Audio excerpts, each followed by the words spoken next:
Bonjour, ça fait un bout de temps que j'ai pas fait de vidéo. J'en ai fait une, mais je l'ai pas mis en ligne, pas encore. Je vais peut-être la mettre en ligne là, avec celle-là. Donc, celle que j'ai fait il y a une semaine devrait être en ligne avec celle-ci là, dans ce moment qui suit. Parce qu'il y a beaucoup de mouvements, il se passe beaucoup de choses. Puis j'accorde moins de temps là, à faire des vidéos. Puis c'est surprenant, là, quand je dis il y a du mouvement, c'est qu'il y a du mouvement.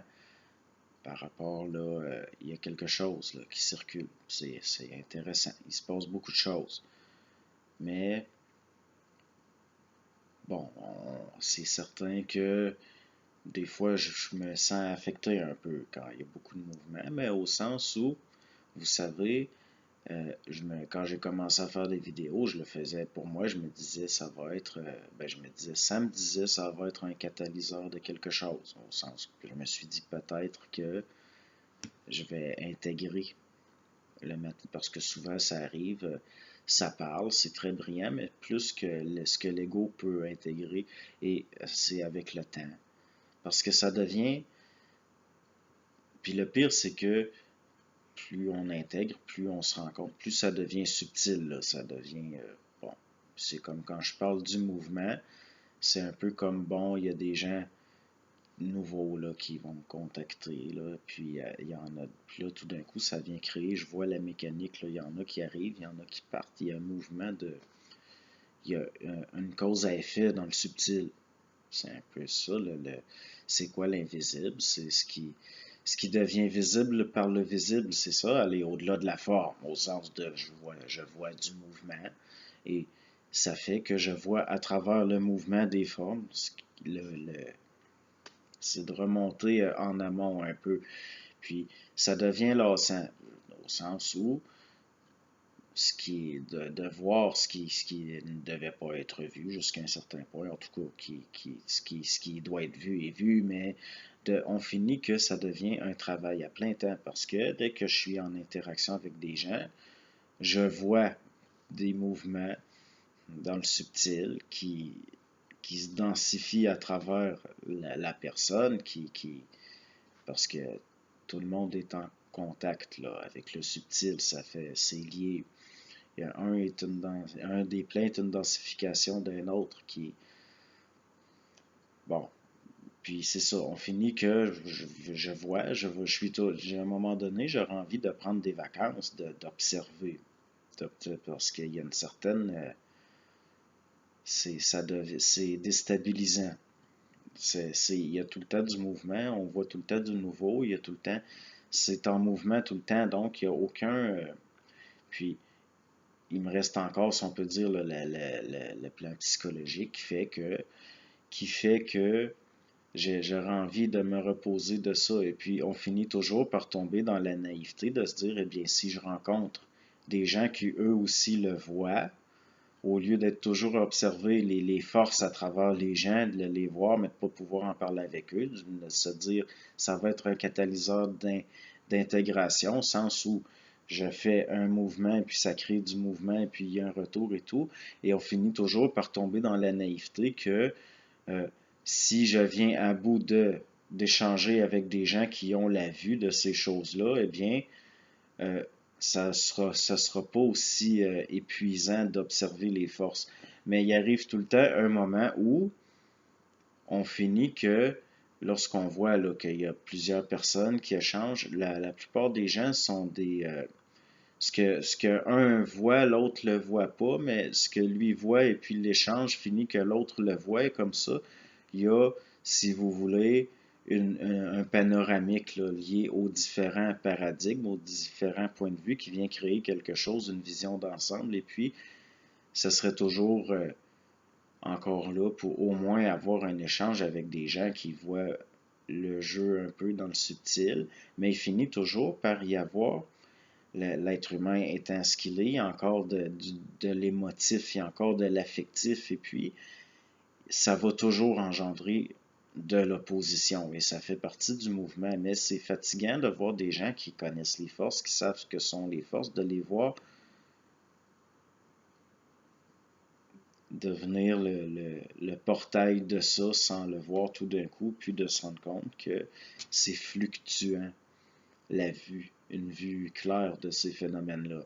Donc, je suis jamais en conflit avec personne, mais je suis obligé de voir des conflits naître parce que il y a encore le fait que c'est c'est comme nous nourrissons le mémoriel. Nous nourrissons le mémoriel avec l'émotionnel. Nous entretenons des formes. L'énergie qui n'a pas été intégrée dans l'expérimental dans l'enfance, par exemple, va être portée à vouloir revenir sous de nouvelles formes. Et ça, c'est dès que les formes sont nourries avec de l'émotivité, il y a de la conscience de drainer.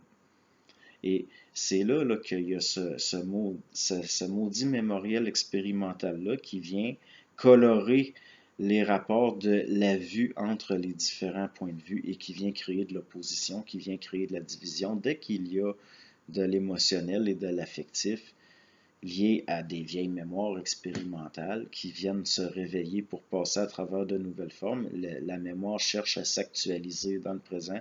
Tout de suite, il va y avoir tôt ou tard de l'opposition, de la discorde, il va y avoir du conflit, des conflits, non pas d'ego, mais à travers l'ego, il y a du mémoriel qui cherche à créer de l'expérimental en s'additionnant, si vous voulez. Et de le voir, ça, c'est chez des gens qui sont qui ont intégré beaucoup, ça devient lassant. Puis c'est là qu'on se rend compte que le fait de se dire, ben, d'être toujours pris avec des gens qui n'ont pas de notion, de ce qui a été appelé la psychologie évolutionnaire, c'est lassant parce que vous voyez beaucoup de choses, mais ça ne serait pas ajusté d'en parler. Et puis on finit, c'est comme si on retenait toujours un mouvement, alors qu'on ne devrait pas, mais on sait qu'il ne sera pas ajusté encore parce qu'il y a certaines choses par rapport au discernement de la créativité réelle qui commencent à poindre, qui ne sont pas intégrées encore. Donc, c'est prendre des risques. C'est prendre des risques. Donc, on est toujours à retenir un mouvement, bon, on se met dans l'observation d'être le plus objectif possible. Puis là, ça devient un travail à temps plein. Et puis, on finit par se dire, d'autres qui voient ça, si on socialise avec eux, ça va être un peu peut-être des vacances. Eh bien, non. Non.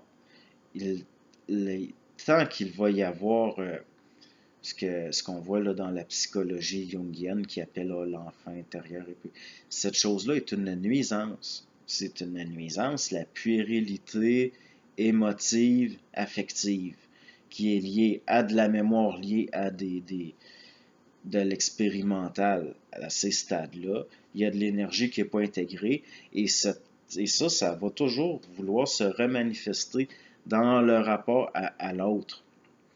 Dès qu'elle est, c'est là que ça fait partie de ce dont j'ai parlé beaucoup, là, de l'intersubjectivité liée à la grégarité humaine, comme quoi que l'être humain est encore un animal social, il est complètement animalisé, il est mené par de l'émotivité, et même quand on commence à poindre une intégration de ces lois-là, ces maudites forces-là veulent toujours se réactualiser, on finit par dire parce qu'on ne sait pas le genre de choses qui s'intègrent parce qu'on le veut. J'ai été amené à faire ça.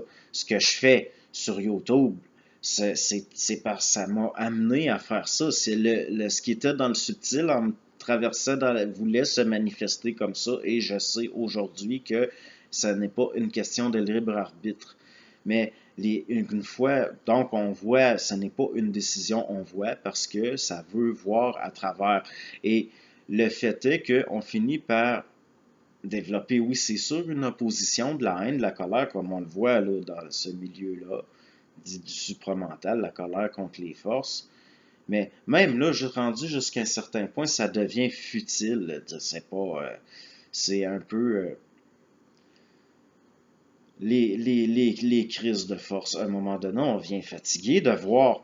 Puis on se dit peut-être que si j'échange avec d'autres qui voient, ça va faire comme pas une vacance, mais c'est de sortir d'une immersion pour entrer dans quelque chose où il y a un échange réel et puis on pense que ça va être des vacances. Puis qu'est-ce qui commence à poindre? Des crises de force. Les crises de force encore, qui cherchent toujours à créer de l'opposition, de la division, qui veulent engendrer de l'expérimental pour réintégrer de l'énergie qui passe pas. Puis, ça crée des conflits, ça crée des blocages, ça crée de la hiérarchisation subjective superficielle liée à l'émotivité. Tout ça, pourquoi? Parce que l'être humain, dans la petite enfance, il veut être vu et il veut être aimé pour ce qu'il est, mais étant donné la pollution intersubjective liée au milieu, il va rester avec cette énergie-là, ça devient quelque chose qui entretient des formes dans le mémoriel, et puis la minute plus tard, même des adultes très, très rationnels, très, très conscients, la minute qu'ils ont à nouveau des forces d'accumuler, mais qu'il y a de nouveau là, des nouvelles formes par où ces maudites forces-là pourraient s'écouler, ça va gosser pour créer de l'expérimental, ça va... C'est là que moi je viens que j'aime tout le monde, j'arrive pas à en voir. Même la personne que je revire d'abord, puis que je suis bête avec, puis que je l'aime bien, cette personne-là, mais la personne, c'est ça qui est ajusté à lui dire. Mais il reste qu'on vient qu'on aime tout le monde, puis même on voit là, on voit ce qui... Si, c'est un peu comme... c'est plus facile, comme Sabourin le faisait remarquer, c'est plus facile pour un professeur de se faire obéir par un enfant que le parent parce qu'il n'y a pas la tension affective, émotionnelle. C'est pas là. Donc, si vous voulez, le travail est moins subjectif à ce niveau-là. Il y a moins de mémoire qui cherche à créer de l'opposition expérimentale. La minute qu'un professeur a un rapport affectif, émotionnel avec ses élèves vont créer de l'opposition, ça va être difficile de... Ben, c'est la même chose.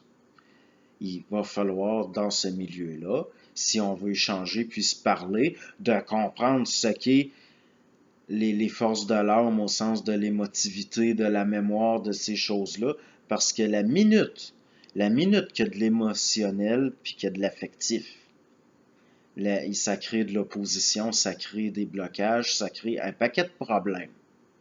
Puis c'est cette énergie-là qui n'est pas gérée par les gens en conflit. Au fond, ça passe à travers eux. C'est ceux qui le voient qui sont obligés de la gérer pour réajuster tout.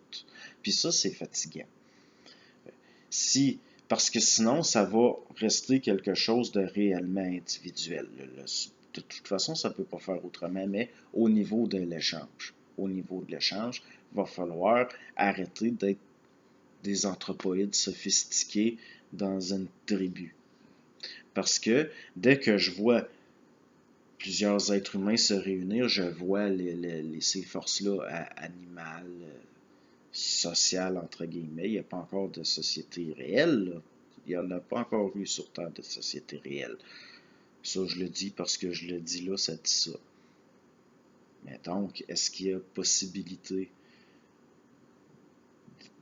un jour d'avoir des êtres qui ne sont pas dans l'affectivité animale, mais dans le respect réel d'une vue? De voir vaut mieux être vu et respecté pour ce que l'on est que d'être aimé, puis dans des guerres émotives, d'affection, puis d'être tiraillé par des... Parce que c'est sûr, quand il y a des conflits comme ça, personnellement, je trouve pas ça plaisant. Mais d'un point de vue émotif, ça me fait absolument rien. C'est trop intéressant d'observer ce qui se passe, le mouvement qui se densifie puis qui se concrétise dans des conflits comme ça. Qu'est-ce qui est en jeu derrière ça? C'est les crises de force. On vient que on ne peut pas en vouloir à personne une fois qu'on voit aller les maudites forces qui gèrent l'être humain. Pourquoi? Parce que au niveau de sa conscience, il n'a pas intégré certaines lois, il n'est pas encore son propre programmateur. Donc, il sert les programmes plutôt que de se servir des programmes. Et lorsqu'il entre dans une situation d'échange avec autrui, ça devient une guerre de programmes, des programmes. il y a un rapport, ça devient un rapport de force, ça devient du mouvement, et des fois, ça s'acoquine pour créer de l'expérimental et drainer encore plus de conscience, et là, c'est là que ça gère encore plus.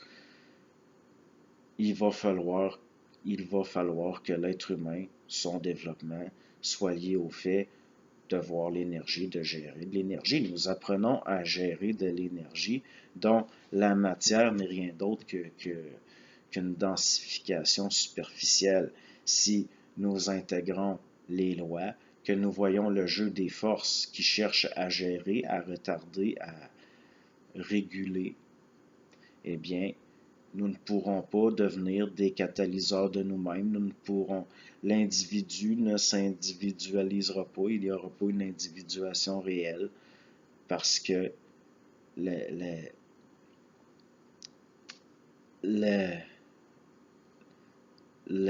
humain doit devenir son propre exégète, qui tient sa propre lumière et qui voit ce qui vient de l'extérieur, ce qui ne vient pas de lui, pour qu'il cesse de s'identifier à ce qui n'est pas lui, pour développer une identité réelle. L'identité réelle, c'est le bout du véhicule qui tient la lanterne, puis ce qui passe se manifeste et éclaire toute la... Bon, ça va faire. Bonne journée.